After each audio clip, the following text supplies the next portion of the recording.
case you're unaware, I invented a board game. It's called To The Tempus, and I'm here to give you a complete rules breakdown just to tease you in. And I'm doing that because you can actually buy it now. Maybe the game is fully out by the time you're watching this, but at the very least, the Kickstarter will be up. You can follow the links in the description below to find wherever the game is at this current stage in time, because you could be watching this way into the future.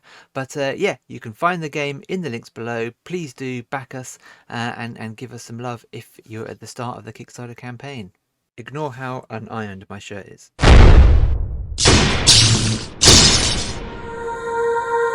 Welcome to Trouble on the Tempus, a cooperative game of time-travelling disaster management. Players will take on the roles of crew members of the Tempest ship, trying to fix the hyperdrive before the ship explodes around them. And the problem is that the ship will explode. It's pretty much unavoidable. But far from being completely helpless, the Tempest is not just a spaceship, it's also a time machine.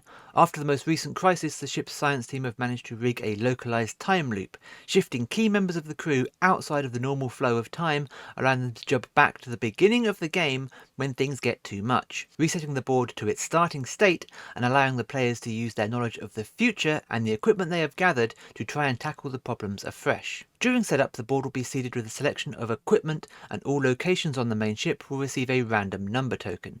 These numbers will be referenced on the disaster cards later and add an extra layer of unpredictability to the game's effects. You also place the shields marker at the top of the shields track and the exterior airlock door in the airlock, because you don't want to begin the game with the airlock open. Then you're going to want to create your card decks. First, the Paradox deck is made of 3 cards. At the bottom is the Lost in the Void card, and you're going to shuffle the rest of the Paradox cards and deal 2 cards on top of that to create a deck of 3. These cards will trigger when you perform a time jump, meaning you know the first 2 will have a random effect, but the third one will cause you to blink out of existence, losing the game. After that, build your disaster deck out of growing disasters and major disasters. Growing disasters all have the same layout and will make up the bulk of the deck. Major disasters have more dangerous effects, and you are going to shuffle a number of them into the deck according to the difficulty level of the game you want to play. This setup varies, but generally you will divide the growing disasters into equal stacks and shuffle a major into each, so you have some predictability on how frequently they will occur. Players should then choose or randomise a character each, whatever method works best for them. They should introduce their character's ability to the group and place their character's standee at the time drive. Lastly, during setup, players will draw a random hyperdrive card to determine their starting disaster. The hyperdrive card will tell you how much damage and other tokens need to be placed on the hyperdrive space itself, and then what the additional effect is for that particular scenario. Players will primarily be trying to fix the hyperdrive so that they can pilot their way back to Earth, but the other effects on the boards will quickly distract them. It's just that at the start of the game, this card is the only problem they are aware of, and this problem will reset when they perform a time jump, undoing any progress they may have made. At the start of a round, players may choose which one of them goes first, and then play proceeds clockwise. This represents the limited control they have over their ability to act as panic begins to set in. Players can change which of them goes first each round, and it won't always matter what order they act in, but sometimes it will be vitally important. On your turn, you can perform 2 movement and 1 action, either in the order of movement then action, or action then movement. 1 movement means crossing a dotted line or moving through an open doorway. It also costs 1 movement to stand up from being knocked down. If an effect ever knocks down 1 or more players, simply lay their standee on its side. On their next turn, they must use their movement to 1 stand up and then 1 move. They may not wish to move, but they will at least have to stand up, as players cannot take actions whilst knocked down, though they may still use their free actions available to them on their item or character cards.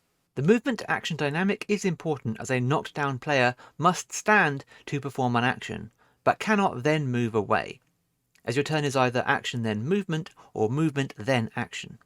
There's a lot of chaos on the ship and your concentration is divided, so you cannot split your movement unless told otherwise by a game effect. In addition, it costs 1 additional movement to enter a space that contains any amount of damage. Players' actions can include picking up an item card and placing it in either one of the equipped or wearing spaces on their character sheet, using an item for one of its available actions as written on it, for example fire extinguishers remove fires, electro tools remove electrical faults, toolkits remove damage as does the exoskeleton, and medkits remove wounds. Also, wearables tend to give bonus abilities. The exoskeleton prevents you from being knocked down, the spacesuit protects you from being killed if the light support goes down or the airlock opens, and the body armour gives you 2 extra wounds. If you're wearing a body armour, you can also take an action to repair it if you have the time. As an action, players can also trade equipment with other players in their space. You can perform as much trade as you like with a single action, so sometimes it may be more efficient for a player to take the trade action purely to move equipment between the other players in their space. And it's free to drop items, taking them from your character card and placing them in your current space, even mid-movement. You might do this to free up your equipment spaces, or perhaps for another player to pick it up later. There are also a number of locations on the board that have actions that can be performed on them. On the bridge, you can take an action at the security controls to place or remove locked doors on all doors connected to any one space. At the shield controls, you can reroute power through the shields, meaning you can lower the shields by 1 in order to remove an electrical fault on the board, or conversely, raise the shields by 1 by placing an electrical fault on the board. At the damage report console, you may look through the disaster discard pile to remind yourself of what has happened in the game so far, and at the time drive you can spend an action to perform a time jump, but more on that later. These two actions obviously work in tandem. You're only going to want to look through the discard pile to remind yourself of what's happened if you're about to travel backwards in time and you don't remember. Unfortunately, you won't always have the time to do both, but you will almost certainly need to do a time jump at some point during your game.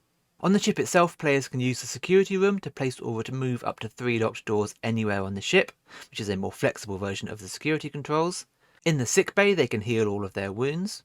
In maintenance, they can refresh any exhausted items, or they can use the airlock to manually open the airlock. The reason you might want to do that is because whenever the airlock opens, you enact an airlock opening, meaning that all fires that can trace a direct route to the airlock are removed from the board. Great! But also all players are moved 5 spaces closer to the airlock by the shortest route, and then knocked down. And if you would move beyond the airlock, you are sucked out into space and killed.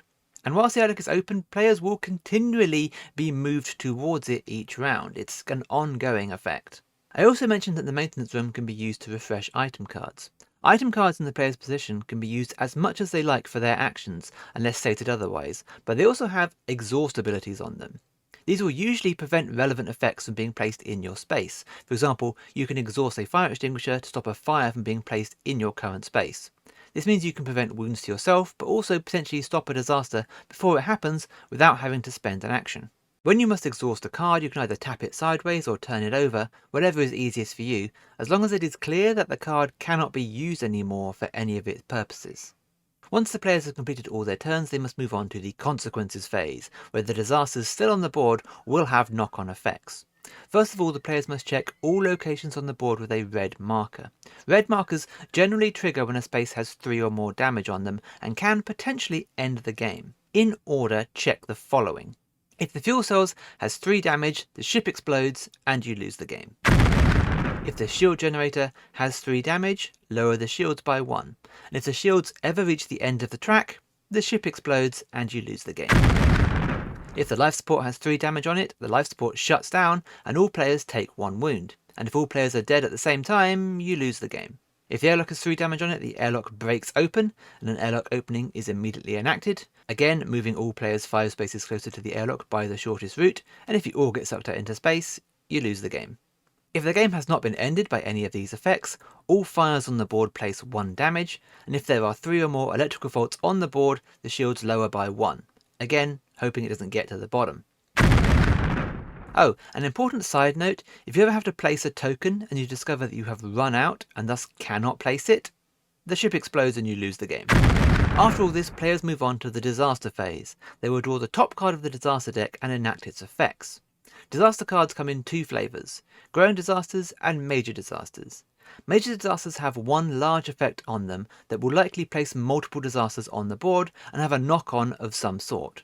When drawing a major disaster, you must enact all the effects on the card in full.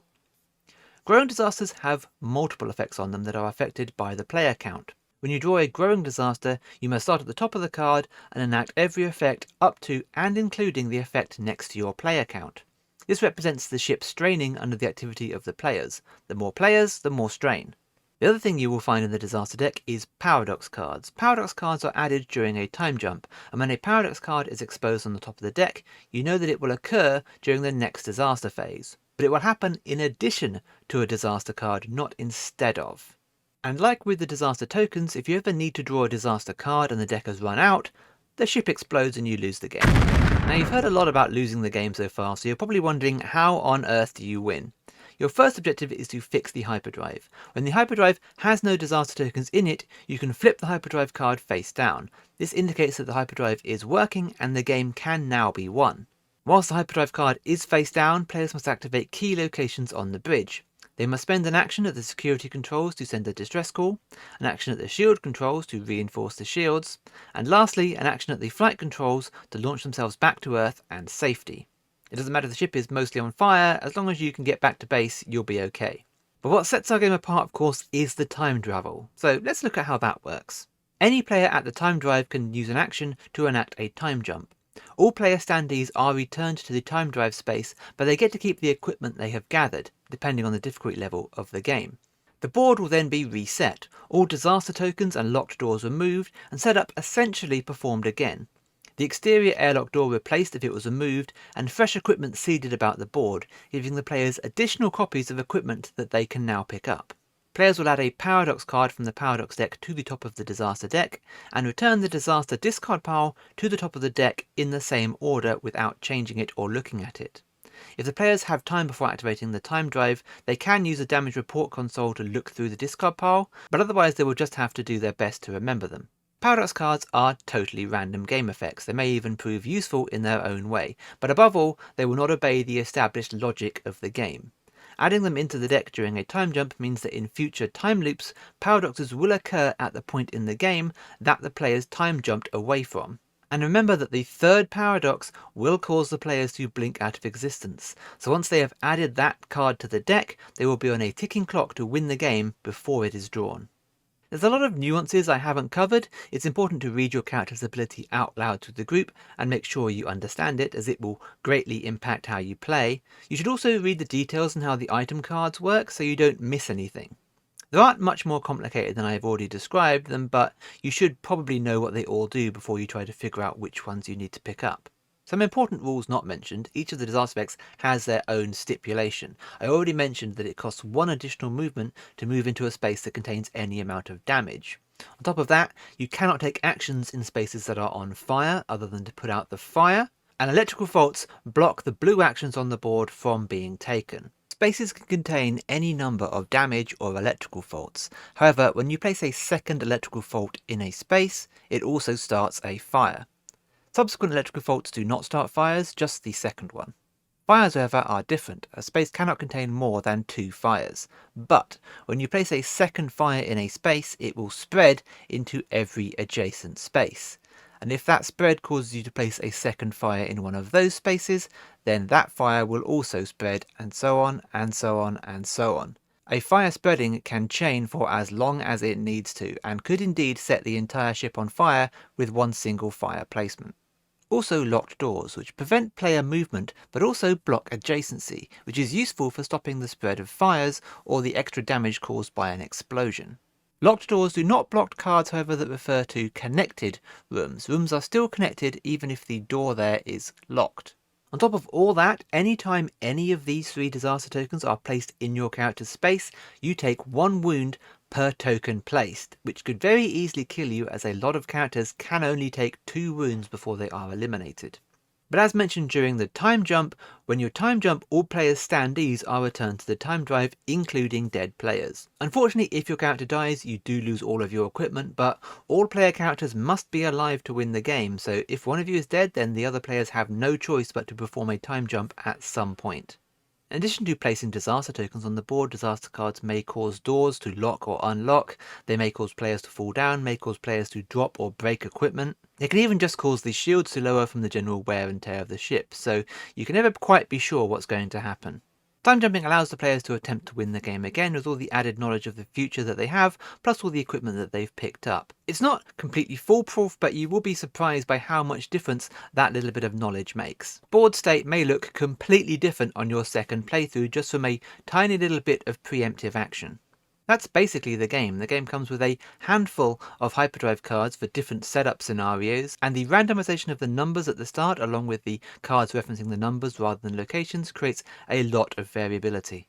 There's a couple of expansions on the Kickstarter that I won't go into here, but I will make some future videos about them. If you like the sound of this, give me a shout in the comments. Again, follow all of our links below, and thank you for watching. This has been in the works for a long time, and we really hope that you enjoy Trouble on the Tempus. Let me know in the comments if you've played the game, if you've got the game, if you're really enjoying it, if you're hating it. Why not? Post for engagement. We'll just get some engagement. Why not?